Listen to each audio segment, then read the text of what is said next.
Le DAF Fresh Morning, c'est 104.5 tonnes de bonne humeur. Tous les matins sur Urban FM. La meilleure radio de la capitale. La meilleure radio de la capitale. Urban FM 104.5, la station urbaine dans le DAF Fresh Morning avec Aaron et Ruth. Il est 9h40. On a Mosley pour la rubrique politique. Bonjour Mosley, comment tu vas? Bonjour René Ruth, bonjour tout le monde, bonjour Fallon, ça va très bien. Tu as bien passé le week-end? Ouais. Le matin, dans l'actualité locale avec l'Union, je t'attendais un peu. Parce qu'il y a un article qui dit, si tu me permets de lire, présidentielle, avec la floraison des candidatures féminines à l'élection présidentielle à venir, quoi qu'on ne sache pas si toutes iront jusqu'au bout, ça c'est déjà un point, pourrait-on se poser la question du comportement de l'électorat féminin? Va-t-il être tenté de privilégier le genre ou faire reposer son vote sur d'autres ressorts? J'aimerais un peu que tu me fasses ton analyse. Oui, je t'attendais. C'est quand même un grand sujet parce qu'il faut retenir qu'il y a de plus en plus de femmes qui se sont prononcées pour cette présidentielle. On se rappellera encore de la toute première personne à se déclarer candidat ou candidate à l'élection présidentielle, c'est Madame Hervo Akindengue. Et elle est agent au ministère de la fonction publique, qui grande, on va dire, très engagée sur le plan de la société civile et qui a choisi de se présenter comme candidate. Et les premières semaines ou encore il y a quelques mois encore ou début de l'année dernière, elle faisait quand même des sorties. Jusque-là, bon, on n'a plus entendu parler d'elle. Ensuite, on a eu Madame Lassine Dubose également qui s'est prononcée dernièrement et qui aussi entend, comme on dit, convoiter le fauteuil présidentiel ou le siège présidentiel pour pouvoir plus ou moins instituer une politique qui permettrait à ce que le Gabon puisse se développer. Et là, on embraye avec la candidature par plébiscite de Mme Paulette Missambo. On en a parlé en début de week-end, donc le vendredi dernier, concernant le congrès qu'a organisé l'Union nationale à OIM, donc le 20. Et ce congrès a conduit au choix ou à la désignation de Paulette Missambo comme étant celle qui devra porter les couleurs de cette formation politique lors de la prochaine élection présidentielle. Excuse-moi, j'avais une question. Lorsque les candidatures féminines à l'élection présidentielle ne vont pas jusqu'au bout, est-ce que c'est un problème de projet de société, c'est un problème de moyens ou encore de soutien? C'est tout le sens on va dire, du chapeau que tu as lu de l'article qui est présent sur la une de l'Union. Et effectivement, ce qu'on amène souvent, du moins qu'on est souvent amené à faire comme constat, c'est que très souvent, les femmes ne parviennent pas à aller jusqu'au bout de leur engagement. Cela, on peut prendre par exemple 2009, on a vu un certain nombre de candidates, notamment la prophétesse Ayo, qui a fini par rentrer dans une coalition avec Baoba, Mambundu et consorts. On a vu certes Madame... ce n'est pas la première fois qu'elle va se présenter. Lassine Dubose, qui était quand même candidate en 2016 et qui, n'a pratiquement pas existé sur le terrain. Est-ce que c'était du fait d'un environnement qui était polarisé par de candidatures fortes, notamment celle d'Ali Bongo Ondimba et de Jean Ping? Je n'en sais rien. Mais ce qui est sûr, c'est qu'aujourd'hui, il y a des femmes qui se présentent, il y a des femmes qui s'engagent souvent, mais qui, au demeurant, finissent par ne pas susciter l'engouement attendu. Parce que très souvent, on voit dans les candidatures féminines l'idée qu'il y aurait quelqu'un derrière qui les aurait fabriquées pour faire peut-être, on va dire, diviser un tout petit peu l'électorat, quoique ça reste à vérifier si elles parviennent souvent. Mais ce qui est sûr aujourd'hui, c'est qu'il y a un environnement propice, il y a un environnement qui concorde dans le sens de pouvoir permettre à ce que la femme soit véritablement un acteur majeur au niveau de la politique gabonaise. Vous savez que depuis pratiquement 2015, il y a eu le décret sur la décennie de la femme. Et depuis 2015, il y a un certain nombre de réformes institutionnelles, notamment en termes de lois, qui sont organisées pour pouvoir permettre à ce que la femme trouve pleinement sa place dans on va dire, dans la gestion de l'État, mais également au sein de la société gabonaise de façon générale, qu'elle ne soit plus considérée comme celle qui est dévolue pour un certain nombre de tâches, mais qu'elle soit réellement cet acteur-là qui peut arriver à convaincre plus d'un de lui faire confiance et de parvenir peut-être à gérer le pays.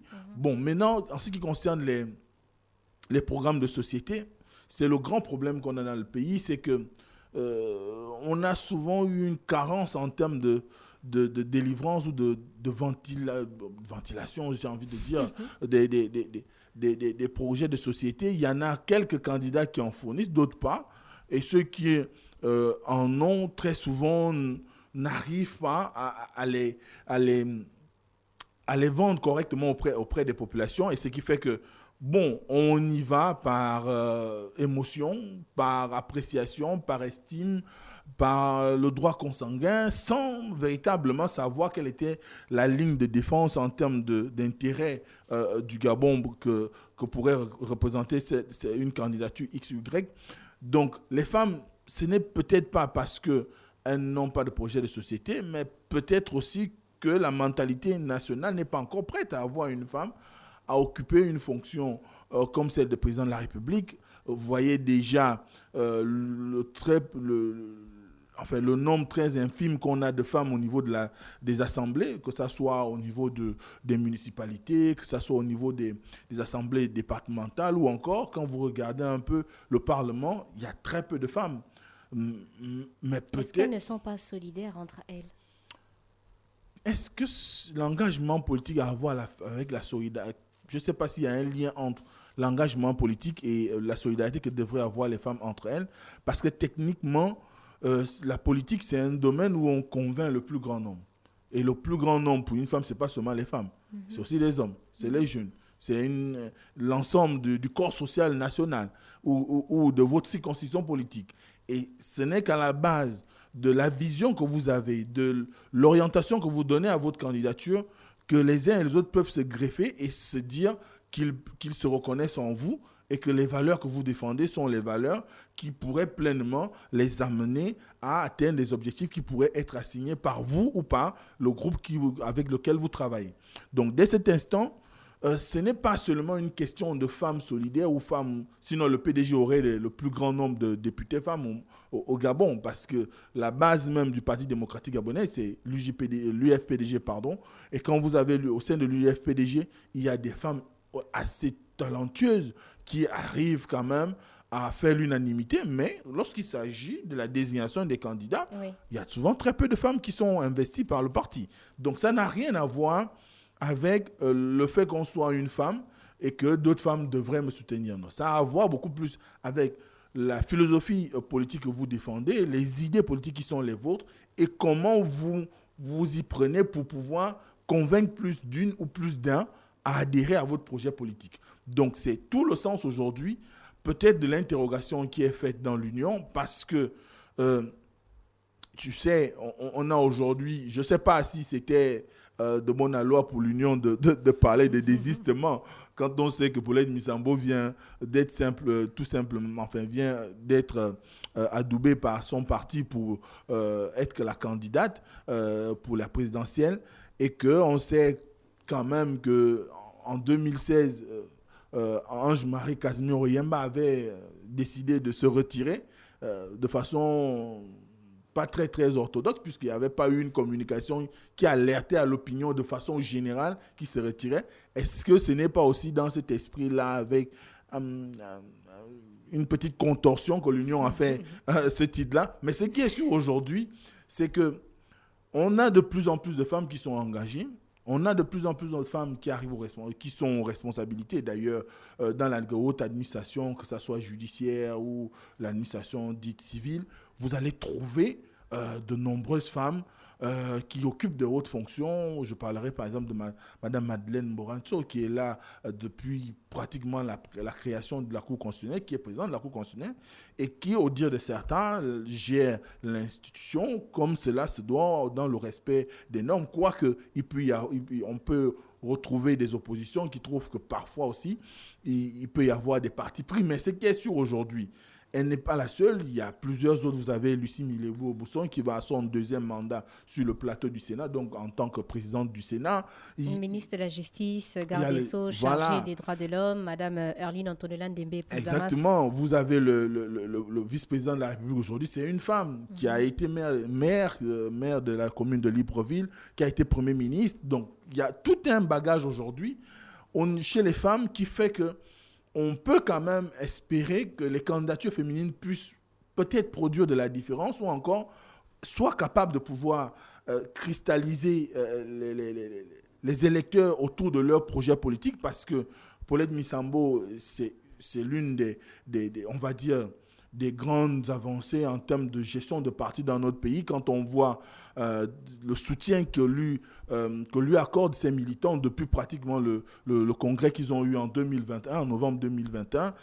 Ils ne se sont jamais inscrits dans une logique autre, malgré la scission qu'il y a eu avec l'Union nationale initiale de Paul-Marie Ngondiou. Mais n'empêche qu'aujourd'hui, Paulette Misambo, ceux qui sont restés à ses côtés croient en elle, pensent qu'elle peut être l'alternative, soit à Ali Bongo Ondimba ou encore elle peut amener l'Union nationale à être l'alternative crédible au Parti démocratique gabonais. Et surtout qu'aujourd'hui, elle travaille énormément dans le cadre de l'opposition pour créer ce qu'ils appellent de tous leurs voeux, c'est-à-dire une candidature unique de l'opposition. Est-ce qu'avec un certain nombre de personnalités qui ont déjà du moins sollicité les suffrages des populations et qui n'ont pas obtenu de grands scores. On peut parler par exemple du professeur Albert Ondossa qui est d'ailleurs dans Alternance 2023 ou encore de Raymond Donsima. Est-ce qu'avec la candidature de Paulette Misambo, cela pourrait être une façon de crédibiliser, on va dire, l'unité que pourrait avoir l'opposition à la suite? Après, on verra. Parce qu'Alternance 2023, il n'y a pas que ces trois-là. Il y a Barreau Chambrier et son parti qui sont membres. Il y a plusieurs autres regroupements politiques. On verra si ces regroupements ne vont pas aussi choisir de porter leur leader comme candidat à la présidentielle, et que cela donne peut-être l'organisation de l'espèce de primaire qui pourrait exister et qui peut-être ferait qu'on aurait à choisir entre X ou Y, et peut-être ça pourrait peser en faveur de Paulette Misambo, parce que jusqu'à maintenant, c'est quand même la seule représentante de l'opposition qui soit une femme et qui se déclare comme candidate à la présidentielle. Donc, à ce moment-là, on voit qu'il y a un environnement qui est en train de se créer. On va voir ce que ça va donner dans les prochains jours. C'est vrai que peut-être on pouvait constater une absence de l'Union nationale dans la logique de la préparation de la présidentielle, puisque beaucoup d'autres candidats, ceux qui sont déjà déclarés, ou encore, d'ailleurs, certains disent que la tournée que le chef de l'État est en train de faire en ce moment, c'est presque une pré-campagne. Justement, je voulais te demander si en 5 minutes, on pouvait avoir un mot sur la tournée républicaine du chef de l'État. Voilà, beaucoup considèrent déjà que la tournée qu'il est en train de mener, c'est une pré-campagne qu'il est en train de faire, et que finalement, la campagne ne durant que 2 semaines à peu près, la tournée qu'il se donne actuellement va lui permettre de se concentrer sur les grandes agglomérations au moment de la campagne elle-même. Donc, on est là dans l'esprit où on va peut-être voir une femme résister. Ça pourrait être Paulette Misambo, pourquoi pas Madame Hervois Kendenge ou encore Lassini Dubose, parce qu'elles se sont quand même... C'est de l'argent qu'on engage lorsqu'on se porte candidat, c'est 10 millions. 10 millions, ce n'est pas rien sous nos latitudes, surtout lorsqu'on a une situation de crise comme celle qu'on traverse en ce moment. Il faut bien capitaliser, il faut bien travailler à pouvoir fidéliser un certain public à qui vous avez vendu l'idée que vous pouvez accéder à un certain nombre à la présidence de la République. Donc après, on verra s'il y aura des marchandages, mais ce qui est sûr, c'est qu'aujourd'hui, il y a 3 femmes qui sont clairement désormais sur la scène politique nationale pour concourir à l'élection présidentielle. Tu étais déjà sur la tournée républicaine du chef de l'État. Mais non, après, la tournée de République du chef de l'État, républicaine du chef de l'État, si on doit en parler... On a vu qu'il y a eu beaucoup d'inaugurations.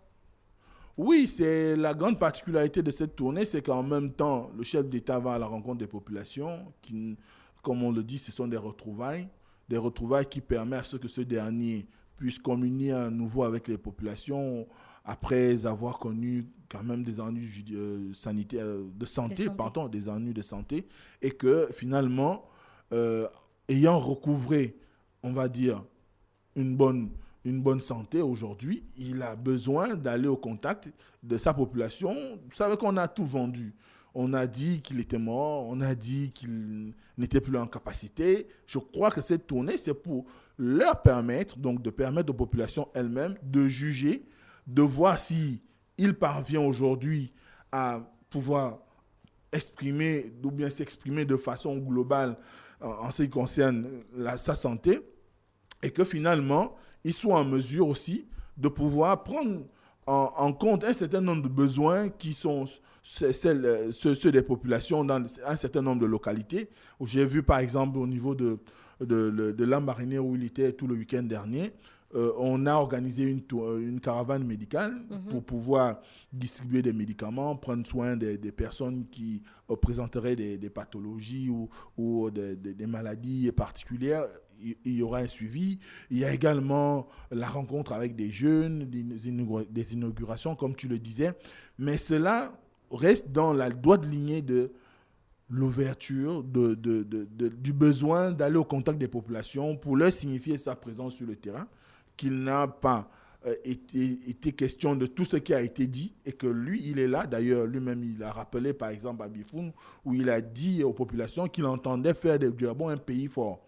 Faire de Gabon un pays fort, c'est simplement travailler à son développement sur le plan social, économique, et voir renforcer les institutions, faire en sorte que le Gabon, dans tout ce qui concerne la gestion de l'État, on ait quand même à remarquer des évolutions. Donc, c'est tout le sens aujourd'hui de cette tournée. Après, chacun peut l'interpréter comme il le pense, parce qu'on est dans une logique où nous sommes quand même à la veille des élections, et qu'il y a la présidentielle là-dedans, et on ne peut que voir le besoin de pouvoir s'attirer de la sympathie, aller galvaniser les troupes. Bon, c'est vrai aussi que quand on regarde à un certain niveau, il y a souvent confusion entre le chef de l'État et le chef du Parti démocratique gabonais. Quand il arrive quelque part, vous verrez des militants du parti, vous verrez également l'administration.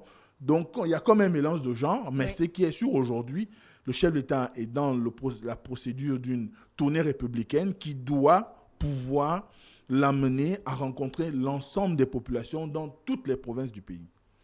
Merci beaucoup, Mosley, qui revenait sur l'actualité politique dans le pays. Aujourd'hui, il parlait des candidatures féminines à l'élection présidentielle et la tournée républicaine du chef de l'État. Retrouvez sa rubrique politique sur la page Facebook et la chaîne YouTube de la radio. Tapez simplement Urban FM 104.5. Le DaFresh Morning, c'est 104.5 tonnes de bonne humeur. Tous les matins sur Urban FM.